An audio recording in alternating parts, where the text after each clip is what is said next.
بسم اللہ الرحمن الرحیم۔ وہ زندہ کو مردے سے نکالتا ہے۔ اس آیت کا خلاصہ یہ ہے کہ اللہ تعالیٰ زندہ کو بے جان سے، جیسے کہ پرندے کو انڈے سے، انسان کو نطفے سے اور مومن کو کافر سے نکالتا ہے، اور بے جان کو زندہ سے، جیسے کہ انڈے کو پرندے سے، نطفے کو انسان سے اور کافر کو مومن سے نکالتا ہے، اور زمین کو خشک ہو جانے کے بعد بارش برسا کر اور اس سے سبزہ اگا کر زندہ کرتا ہے، اور ان چیزوں کو نکالنے کی طرح تم بھی قیامت کے دن قبروں سے دوبارہ زندہ کر کے حساب کے لیے نکالے جاؤ گے۔ حضرت عبداللہ بن عباس رضی اللہ تعالیٰ عنہما سے روایت ہے، حضور اقدس صلی اللہ علیہ وسلم نے ارشاد فرمایا، جس نے صبح کے وقت یہ کہہ دیا سبحان اللہ حین تمسون وحین تصبحون وَلَهُ الْحَمْدُ فِي السَّمَاوَاتِ وَالْأَرْضِ وَعَشِيًّا وَحِينَ تُظْهِرُونَ يُخْرِجُ الْحَيَّ مِنَ الْمَيِّتِ وَيُخْرِجُ الْمَيِّتَ مِنَ الْحَيِّ وَيُحْيِي الْأَرْضَ بَعْدَ مَوْتِهَا وَكَذَلِكَ تُخْرَجُونَ۔ تو اس دن میں جو نیکی اس سے چھوٹ گئی اس کا ثواب پا لے گا، اور جو شام کے وقت یہ کہہ دے تو اس رات میں جو نیکی اس سے چھوٹ گئی اس کا ثواب پا لے گا۔ اور اس کی نشانیوں سے ہے کہ اس نے تمہیں مٹی سے پیدا کیا، پھر جبھی تم انسان ہو جو دنیا میں پھیلے ہوئے ہو۔ وَمِنْ آیَاتِهِ،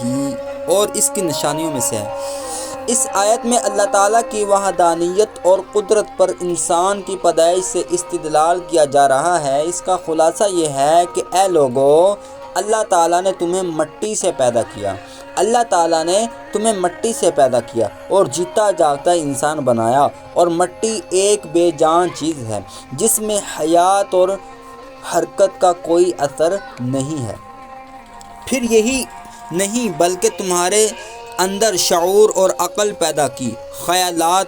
احساسات اور جذبات پیدا کیے، گفتگو کرنے اور چیزوں میں تصرف کرنے کی قدرت دی، اور یہ سب چیزیں مٹی کا بنیادی جز نہیں ہیں۔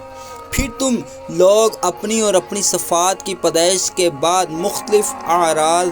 مقاصد کی وجہ سے دنیا میں پھیلے ہوئے ہو۔ اگر تم ان چیزوں میں غور کرو گے تو تم پر ظاہر ہو جائے گا کہ جس نے انسان کو پیدا کیا وہ واحد ہے، اور اس کا کوئی شریک نہیں، اور وہ کامل قدرت رکھتا ہے، اور جو مٹی جیسی بے جان چیز سے جیتا جاگتا انسان بنانے کی قدرت رکھتا ہو، وہ انسان کی موت کے بعد انہیں دوبارہ زندہ کرنے پر بھی قادر ہے۔ آیت میں جو یہ فرمایا گیا اس نے تمہیں مٹی سے پیدا کی، اس سے مراد یہ ہے کہ اللہ تعالیٰ نے انسان کی اصل حضرت آدم علیہ السلام کو مٹی سے پیدا کیا، اور جب انہیں مٹی سے پیدا کیا گیا تو گویا کہ دیگر انسانوں کو بھی مٹی سے ہی پیدا کیا گیا۔ یہاں آیت کی ابتدا حصے میں انسان کی مرحلہ تخلیق کا اجمالی بیان ہے، جبکہ اس کا تفصیلی بیان اس آیت میں ترجمہ۔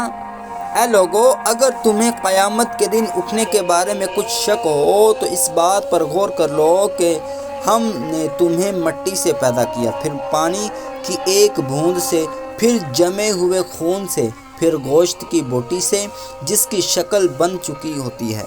اور ادھوری بھی ہوتی ہے، تاکہ ہم تمہارے لیے اپنی قدرت کو ظاہر فرمائیں، اور ہم ماؤں کے پیٹ میں جسے چاہتے ہیں اسے ایک مقرر مدت تک ٹھہرائے رکھتے ہیں، پھر تمہیں بچے کی صورت میں نکالتے ہیں، پھر عمر دیتے ہیں تاکہ تم اپنی جوانی کو پہنچو، اور تم میں کوئی پہلے ہی مر جاتا ہے اور کوئی سب سے نکمی عمر کی طرف لوٹایا جاتا ہے، تاکہ بالآخر جاننے کے بعد کچھ نہ جانے۔ تخلیق کے ان مراحل میں غور و فکر کرنے سے انسان اللہ تعالیٰ کی قدرت، وحدانیت کے معرفت حاصل کر سکتا ہے، اور کفار میں جو شخص انصاف کی نظر سے ان میں غور و فکر کرے گا تو کوئی بعید نہیں کہ وہ ایمان اور ہدایت کی عظیم سعادت سے سرفراز نہ ہو سکے۔ ارشاد فرمایا کہ اللہ تعالیٰ کی قدرت کی نشانیوں میں سے ایک یہ بھی ہے کہ اللہ تعالیٰ نے تمہارے لیے تمہاری ہی جنس سے عورتیں بنائیں، جو شرعی نکاح کے بعد تمہاری بیویاں بنتی ہیں تاکہ تم ان سے سکون حاصل کرو۔ اور اگر اللہ تعالیٰ حضرت آدم کی اولاد میں صرف مرد پیدا فرماتا تو عورتوں کو ان کے علاوہ کسی دوسری جنس جیسے جنات یا حیوانات سے پیدا فرماتا تو مردوں کو عورتوں سے سکون حاصل نہ ہوتا بلکہ ان میں نفرت پیدا ہوتی، کیونکہ دو مختلف جنسوں کے افراد میں ایک دوسرے کی طرف میلان نہیں ہوتا اور وہ ایک دوسرے سے سکون نہیں حاصل کر سکتے۔ پھر انسانوں پر اللہ تعالیٰ کی یہ کمال رحمت ہے کہ مردوں کے لیے ان کی جنس سے عورتیں بنانے کے ساتھ ساتھ شوہر اور بیوی کے درمیان محبت اور رحمت رکھی کہ پہلے کسی معرفت اور کسی قرابت کے بغیر ایک دوسرے کے ساتھ محبت اور ہمدردی ہو جاتی ہے۔ بے شک ان چیزوں میں غور و فکر کرنے والوں کے لیے اللہ تعالیٰ کی عظمت اور قدرت پر دلالت کرنے والی نشانیاں ہیں۔ اگر وہ ان میں غور کریں گے تو انہیں معلوم ہو جائے گا کہ جس نے دنیا کے نظام کو اس احسن انداز میں قائم رکھا صرف وہی عبادت کے مستحق اور کامل قدرت والا ہے۔ اس ایسے معلوم ہوا کہ اللہ تعالیٰ نے عورت کو شوہر سے سکون اور آرام کے لیے پیدا فرمایا ہے اور عورت سے سکون حاصل کرنے کا ایک ذریعہ شرعی نکاح کے بعد ازدواجی تعلق قائم کرنا ہے۔ لہذا عورتوں کو چاہیے کہ اگر کوئی شرعی یا